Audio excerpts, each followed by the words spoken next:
Today's lesson is based on the chapter number 2, which is a time.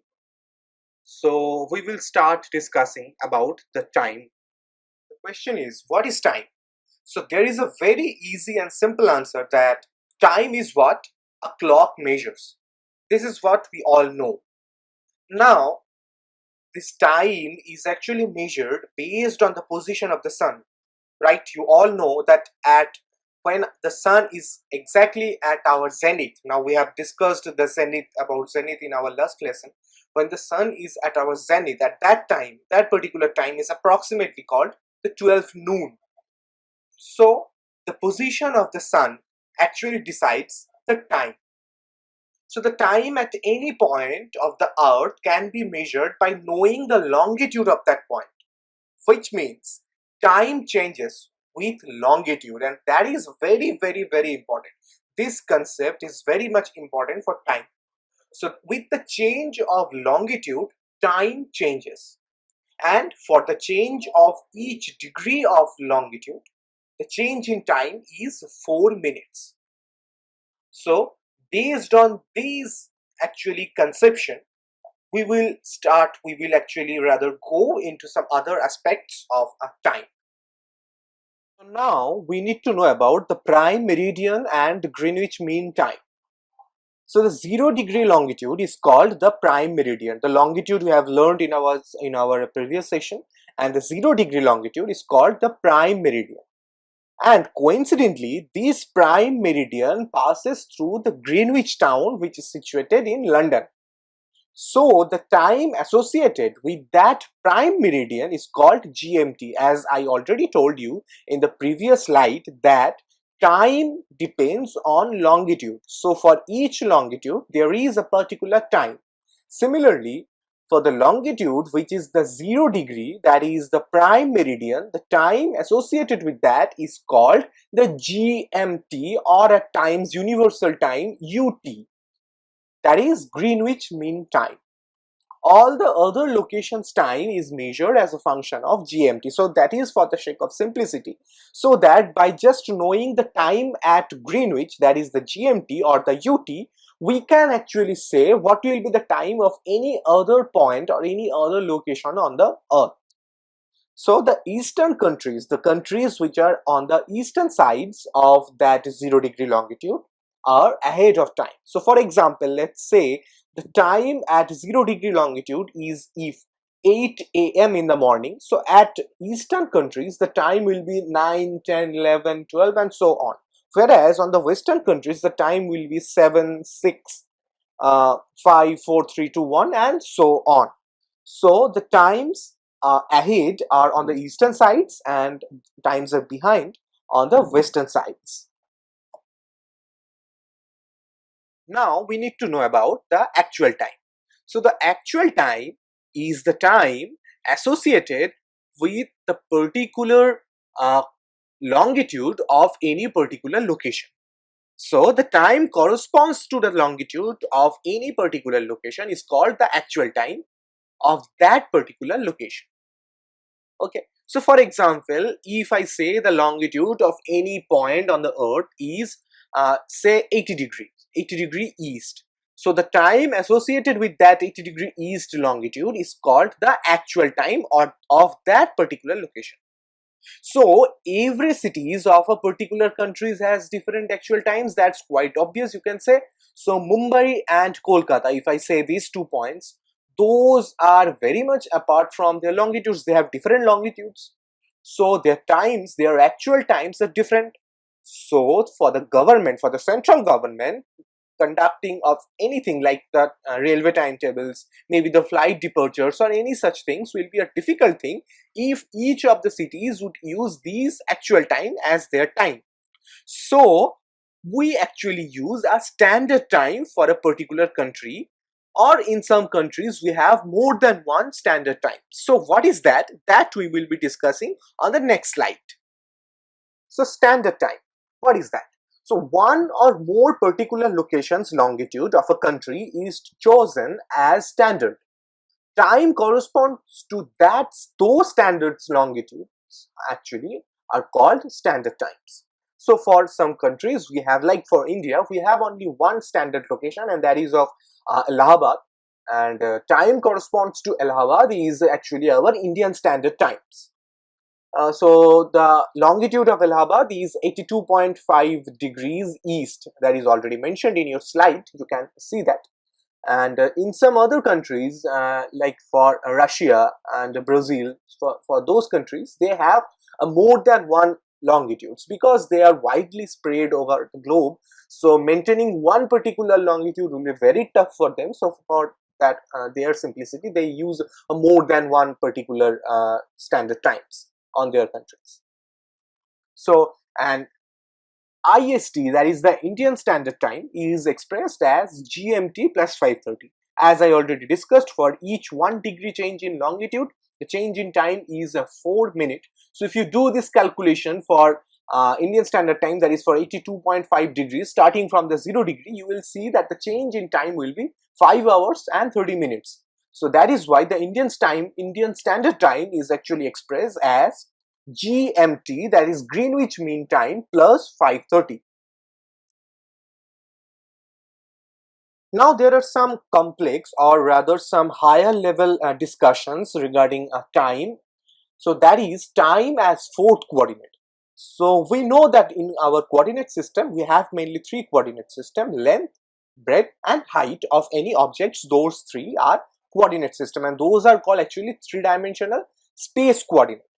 But in astrophysics, the space and time both combined, called space-time, is basically a mathematical model which fuses the three-dimensional space thing and the one dimension of time into a single four-dimensional coordinate system.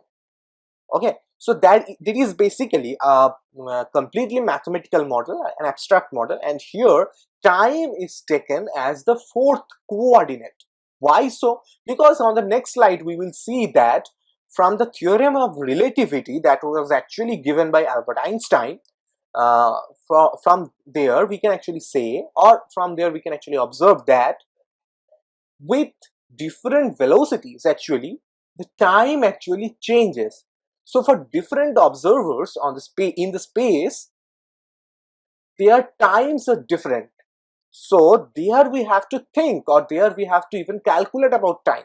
So for example, if you are asked to measure the volume of any cube, so you just need to measure the length, breadth and the height using a ruler, and then you can simply calculate the volume.